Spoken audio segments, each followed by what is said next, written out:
Oi, oi! Bom, vamos continuar o tema de um vídeo que foi postado esses dias, né? Então a gente estava falando sobre o quê? Sobre as características de uma mãe narcisista, tá? E nesse vídeo, a parte 2, a gente vai continuar, então fica aí.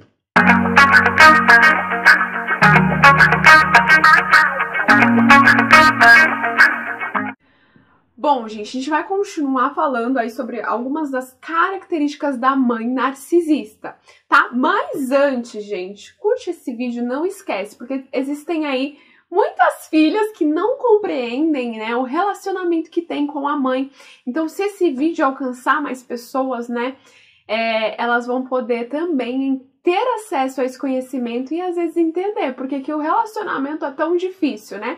E o algoritmo entende assim, quanto mais curtida, mais comentário, mais compartilhamento, é porque o vídeo é legal, então ele espalha para mais pessoas, certo, gente? Então vamos lá. Vamos continuar sobre o tema, tá? Das características aí principais da mãe narcisista, né? Então, gente, ó, eu listei aqui, né? Ela pratica o bullying. Vocês acreditam? Então, são aquela mãe, né? Que ela tem aí a parte da agressão verbal e às vezes até física, né? Então, a agressão psicológica. E aí, a tática dela, né, gente, é realizar comentários desagradáveis. Do tipo, nossa, como você engordou? Ou, nossa, como você tá magra, hein? Sabe, são aquelas agressões passivas.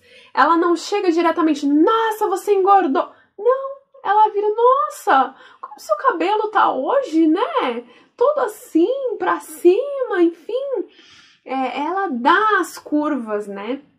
Então, ela dá conselhos disfarçados de orientação, mas na verdade é para envergonhar o filho. Que mais, gente? Exibe comportamento infantil, né? Como se ela não amadurecesse para a vida. Na verdade, às vezes você chega a achar que é mãe dela, né? Por conta dos comportamentos que ela tem. Então, como assim, Gabriele? Ao invés, né, dela ser aquela pessoa que defende os seus argumentos, que defende o seu ponto de vista, ela vai vir aí com a falta de amadurecimento no sentido de causar brigas, fazer aquela birra, tudo pra tentar dizer que o que ela acha, o que ela pensa é o certo, ou é o correto, né? Então ela não consegue se posicionar dessa forma tão madura e parte aí pra chantagem emocional, pras discussões, pra tentar fazer valer a sua opinião ou o que ela tá dizendo, tá? Tudo isso pra tentar aí convencer os outros sobre os seus interesses, desejos e vontades, né? Então lembra, tudo vai girar em torno dela, tudo será para o seu bem, tá? Não para a necessidade do outro, não para a opinião do outro, é tudo para si, certo?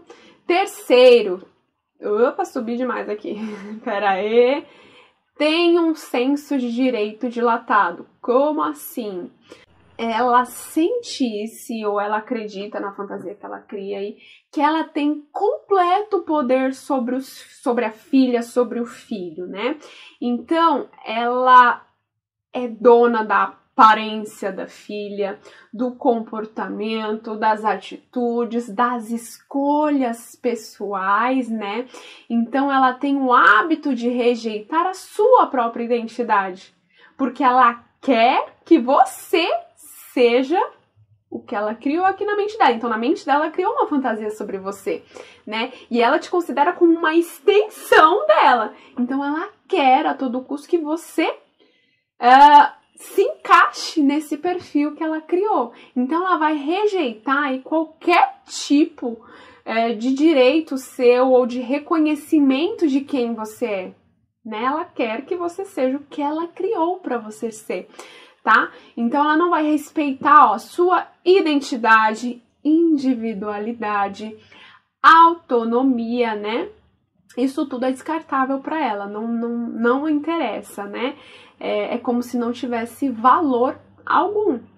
E aí, se você não tiver essa reflexão, você acaba entrando no jogo dela, e a gente entra muitas vezes porque a gente não tem consciência do problema, da questão, e acaba seguindo o caminho que a sua mãe narcisista quer que você siga. Por isso que às vezes o trabalho, né, da cura interna aí, de filhos de mãe narcisistas tendem a ser focado no que a pessoa quer de verdade, na sua real essência, sabe? Dela deixar para trás aquilo que os pais disseram ou ditaram como regras para ela, né? E tentar encontrar o seu eu real, o que eu de fato quero fazer, como eu de fato me vejo, né? Esse é um dos trabalhos aí no processo de cura, para que a pessoa encontre sua real essência, sua real vontade, sua real necessidade, né? Porque ela se perde durante o relacionamento com a mãe narcisista, por exemplo, com o pai narcisista, né? Porque eles anulam isso em você, né? Eles apagam isso completamente de você. Então, um exemplo, né, que era bem clássico, que eu até dizia que era super proteção, mas diante dos meus estudos, eu comecei a compreender também que a superproteção, quando exagerada, ela também é tóxica, né? Então, exemplo, lembra que eu falei, respondendo aí as perguntas da audiência, onde me questionaram se existia o narcisismo saudável, e aí eu falei que existem níveis, que todos nós temos traços, né? Então, entendendo que todos nós temos traços, eu consegui assimilar uma situação que acontecia comigo e com a minha mãe, por exemplo, onde ela sempre trouxe para mim que eu era tímida, que eu tinha vergonha de tudo, né? E eu fui tomando para mim esse papel. Era uma figura que ela criou para mim, para que eu vivesse atrás dela, né? No sentido de, eu tenho vergonha, minha mãe precisa se posicionar por mim, né? Meio que me bloqueava nessa independência. Só que quando eu fui tomando conta, né, de quem eu era, quando eu fui entendendo o que era o autoconhecimento, porque eu precisava me conhecer, eu comecei a entender tudo isso, e aí eu comecei a separar essa figura tímida de mim, porque na verdade o que eu reconheci? Que eu não era tímida, que eu era reservada, até porque foi a vivência que eu tive, né? Eu fui criada a ser uma pessoa reservada, então eu era reservada, isso não me incomodava, mas estava me impedindo, por exemplo, de gravar um vídeo profissional, de realizar uma palestra, de realizar uma apresentação quando eu fazia faculdade, né? E aí eu comecei a trabalhar isso de, peraí, eu sou uma pessoa tímida ou eu sou o que disseram que eu sou? E aí eu comecei a separar isso de mim, né? Então a minha mãe tinha uma figura sobre mim e aí eu comecei a desconstruir isso, né? Porque não, eu sou reservada, mas não tímida, né? E aí eu comecei a trabalhar isso. Entende? Você precisa começar a separar o que é da sua mãe, o que é do seu pai e o que é realmente seu, né? Só que o quê? Num relacionamento com pais narcisistas, né, com uma mãe narcisista patológica, ela vai tentar a todo custo impedir esse processo de independência seu. Porque você, pra ela, né, o modo de ver dela, as fantasias que ela cria sobre você, é extensão da figura dela. Então você precisa corresponder ao que ela quer. Caso contrário, você começa a virar o bode expiatório, ela pode te descartar, enfim. A gente vai também, acredito, que durante o decorrer aí do tempo, falar sobre tudo isso. Entende? Então, vamos lá. Quarto, né? Não respeita limites pessoais. Então, a mãe narcisista, né? Ela não registra o não, por exemplo. Se você falar, mãe, não faça isso. Mãe, eu não quero que você entre no meu quarto e mexa no meu guarda-roupa. Mãe, eu não quero que quando chegar uma correspondência minha, você abra. É a mesma coisa que falar com as paredes, porque quando você chegar em casa, sua correspondência vai estar aberta, ela vai ter lido, vai saber o assunto, ela vai ter mexido no seu guarda-roupa, vai ter colocado as roupas como ela acha que deve no seu guarda-roupa, né? Então, vamos supor, você gosta de separar por cores, você organiza lá as suas blusas por cores. Você fala, mãe, não precisa guardar a minha roupa, eu mesma guardo. Você vai chegar, vai estar lá guardado, porque ela não registra o não, né? Então, ela não registra que peraí, as pessoas têm limites, então eu preciso respeitá-los. Isso não existe para ela, tá? Em relação a você, né? Então ela sempre ignora a vontade dos outros, né? E faz o que ela acha que tem que ser feito e faz o que ela deseja, tá? Então ela recusa reconhecer os direitos dos outros como se nada fosse importante, mais nada fosse importante, né? Ao invés do que os seus próprios problemas. Então o que é importante são os problemas delas. O seu você que se vire, que dê um jeito de se resolver. Entende? Porque o dela é mais importante e é primordial nesse momento. Certo? Então, como resultado, ó, vou ler aqui, ela trata a filha como um acessório ou criança rebelde quando esta tenta impor os seus limites. Então, mãe, não abre minha correspondência, né? Algo meu chegou pra mim, está no meu nome. Você é muito grossa, só tô tentando te ajudar, só tô fazendo as coisas por você, mas que coisa. Então, assim, você é rebelde. Não é que ela tá ultrapassando os seus limites, né? Então, por exemplo, você tá conhecendo uma pessoa e aí você comenta com ela. Ela não foi com a cara dessa pessoa. Até porque, né, gente, pra mãe narcisista, quando a filha começa a se relacionar, é um sinal de independência. E ela não quer isso. Né? Ela quer você aqui grudada com ela porque ela precisa do seu suprimento. Então, sei lá, vamos supor que aí você comenta pra ela que tá se relacionando com essa pessoa. Ela vai lá, liga pra essa pessoa, manda mensagem pra essa pessoa, manda se afastar porque a filha dela não é pessoa pra esse rapaz, vamos dizer assim. Entende? Ela ultrapassa todo e qualquer limite, né? Pra ela não interessa se você gosta ou não, não interessa que você queira essa independência, essa individualidade. Você precisa seguir a fantasia que ela criou na cabeça dela sobre você. Entende? Quinto, né? Ela foge da verdade. Então, a verdade para o narcisista, gente, é cruel. Lembra? A autoestima deles é despedaçada, eles não conseguem lidar com os próprios erros, com as próprias dificuldades. Então, isso é uma verdade. E ele não quer lidar com isso, tá? Então, ó, lembra? Não reconheço minhas vulnerabilidades. Eu não posso permitir que as pessoas enxerguem que eu sou frágil. Então eu mantenho aquela figura externa de grandiosidade, de superioridade. Tô até enrolando a língua. Para que não percebam minhas vulnerabilidades. Tá? Então, o jogo deles vai ser tudo em manter essa pose. E aí, quando eles começam a ser questionados, por exemplo, sobre algo que você percebeu, mas vamos refletir sobre isso, né? Vamos refletir sobre a sua dificuldade em lidar com os erros. Uau! Foge como o diabo foge da cruz, né? Não querem entrar em contato de maneira alguma com isso, tá?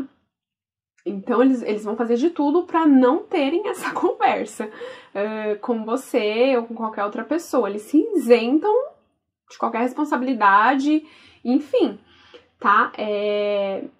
E aí se recusa a considerar argumentos, né, que você dê em respaldo daquilo que você esteja afirmando sobre ele e, sabe, beijo, tchau. Então, assim, costumam perguntar, ai, mas então, né, se eu mandar a minha mãe pra terapia, indicar a terapia pra ela, né? Gente, primeiro, que se eles forem, não fica muito tempo.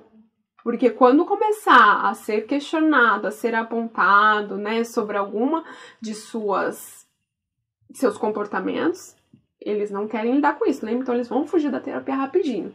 E aí eu tenho uma história, né, que indicamos a terapia, né, para uma mãe com traços, né, narcisistas aí. E aí, a primeiro momento falou, tudo bem, vamos sim pra terapia, né? Passado 5 minutos dessa indicação, essa mãe enviou um áudio falando, olha aqui, eu não vou pra terapia alguma, quem precisa de terapia é fulano, eu não preciso de terapia. A propósito, eu dou de 10 a 0 em todo e qualquer psicólogo que existe por aí, né? Então, tá vendo? A princípio, aceitou ali, mas quando refletiu, peraí, ali eu vou ser desmascarado. Eles estão falando que eu tenho alguma questão que preciso lidar, nada disso. Não vou, jogo de novo, a culpa é do outro, o outro que precisa de terapia, eu não tenho qualquer tipo de questão. E lembrando, tá, gente, a terapia não é para quem aí tá só com conflitos, né, com questões de saúde emocional. Não, se todos fizessem terapia, olha, ia ser incrível, sensacional, faz bem, é pro nosso autoconhecimento, é pra gente lidar com a gente mesmo em primeiro lugar, né? E aí a gente aprende a lidar com o outro, a gente aprende a impor limites, enfim, a terapia ela é recomendada aí pra todo mundo. Só que no caso desse exemplo, né, você percebe, não, eu não tenho problema, por que eu preciso ir pra terapia? Preciso ir pra terapia quem tá mandando ir pra terapia. E a propósito, eu sou tão incrível que eu dou de 10 a 0 em todos os psicólogos. Pode ter 20 anos de carreira, 50 anos de carreira. Eu dou de 10 a 0. Você consegue entender, né? É diferente, gente. Quem convive sabe, e acredito que quem convive e não tinha consciência, a partir dessas características aqui, começa a refletir e pensar, caramba, será que eu me relaciono, seja parceiro, com mãe ou com pai, também narcisista? E aí a gente encontra a resposta para muitas questões, né? Porque às vezes a gente chega a pensar que nós somos loucos, que nós somos estressados, que nós temos algum tipo de problema e não conseguimos lidar, mas estudando a fundo, né, a questão do narcisismo patológico, às vezes algumas fichas começam aí a cair. E aí, sua ficha tá caindo? Algumas fichas estão caindo aí? Se tá, comenta aqui embaixo comigo, a gente troca figurinha e eu vou respondendo na medida do possível. Sexta, né, gente? Característica aí de uma mãe narcisista. Então, ela é negligente emocionalmente, né? Então, a mãe narcisista ignora conscientemente. Gente, entenda isso. Os narcisistas sabem o que estão fazendo, tá? É um transtorno de personalidade, não consegue entender o que tá fazendo, faz porque... Não! No transtorno de personalidade, as pessoas têm consciência, não tem nenhum atraso no desenvolvimento mental, nesse sentido de impossibilitar a consciência do que tá fazendo, de impossibilitar a crítica, no sentido de, poxa, isso né, o que eu estou fazendo é ruim, é bom para o outro. Não, eles têm consciência, tá, do que estão fazendo. Então, ó, de maneira consciente, né, essas mães ignoram os sentimentos dos outros por falta de interesse.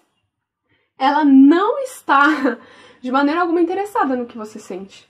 Para ela tanto faz como tanto fez. O importante é o que ela sente. O que você sente é uma questão sua, aí pra ela é vitimismo, pra ela é frescura, pra ela não importa, né? Que mais? Então ela reage mesmo aí de maneira fria e indiferente ao sofrimento ou alegria alheios, tá? Às vezes a alegria chega até a incomodar mais, né? Porque ela fala, como assim? Essa pessoa ousa estar melhor do que eu, tá? Então ela não reconhece que as outras pessoas também passam por momentos difíceis, né? E da mesma forma não demonstra entusiasmo algum pela felicidade dos outros em momentos de celebração, tá? Pois quando a atenção está voltada para fora de si mesma, o evento perde totalmente a utilidade. Então assim, é você que tá feliz, é fora dela. Então não tem serventia nenhuma, compreende? Sétimo, sofre de depressão, gente. Sabia que algumas mães, né, com transtorno de personalidade narcisistas têm, sim, a depressão, né? Então, mesmo quando emanando uma aura de superioridade, de controle, né, por fora, aparentemente por controle de tudo, o narcisista carrega dentro de si, né, uma ferida aberta, exposta em sua autoestima, né? E a isso tudo diz respeito à verdadeira face deles, né? Então, coloca aí ele como um grande candidato à depressão, né? Porque, assim, nós, quando temos aí alguma dificuldade, algum conflito interno, a gente tenta resolver, a gente tenta olhar, né? Tenta solucionar, tenta encontrar recursos internos, externos, faço terapia, procuro um coach, procuro livros de desenvolvimento pessoal, tudo para tentar me levantar. O narcisista, como ele não quer reconhecer nada disso, vai colocando dentro do baú, deixa tudo aí. E aí acaba se tornando um total aí candidato para depressão, né? Porque não tenta de alguma forma sair de tudo isso, tá? Então eles têm uma tendência aí à autocrítica, à autodepreciação, né? Assim como sua permanente recusa, né? Que a gente falou em lidar com sentimentos antagônicos de forma saudável, eficiente, que é o que a gente tenta fazer, né? Quando a gente tá aí meio para baixo, quando a gente não vê muita alternativa para as coisas, a gente ainda tenta encontrar maneiras para lidar com tudo isso, né? E além disso, gente, a sua incapacidade de amar e tratar a si mesmo com complacência, né? E aí eles têm aquele sentimento de autorrejeição. Eu não olho para mim com amor, com cuidado, com carinho. É só você é superior, então mantenha isso. E aí dá no que dá. Certo, gente? Então, para esse vídeo não ficar muito extenso, eu vou encerrar por aqui. Se você identificou aí que sim, né, alguma dessas características que foram ditas condizem aí com o comportamento da sua mãe, do seu pai, do seu parceiro, comenta aqui comigo. Vamos conversar um pouquinho sobre isso. Se você também quiser deixar a sua dúvida, tá? Tem o meu e-mail.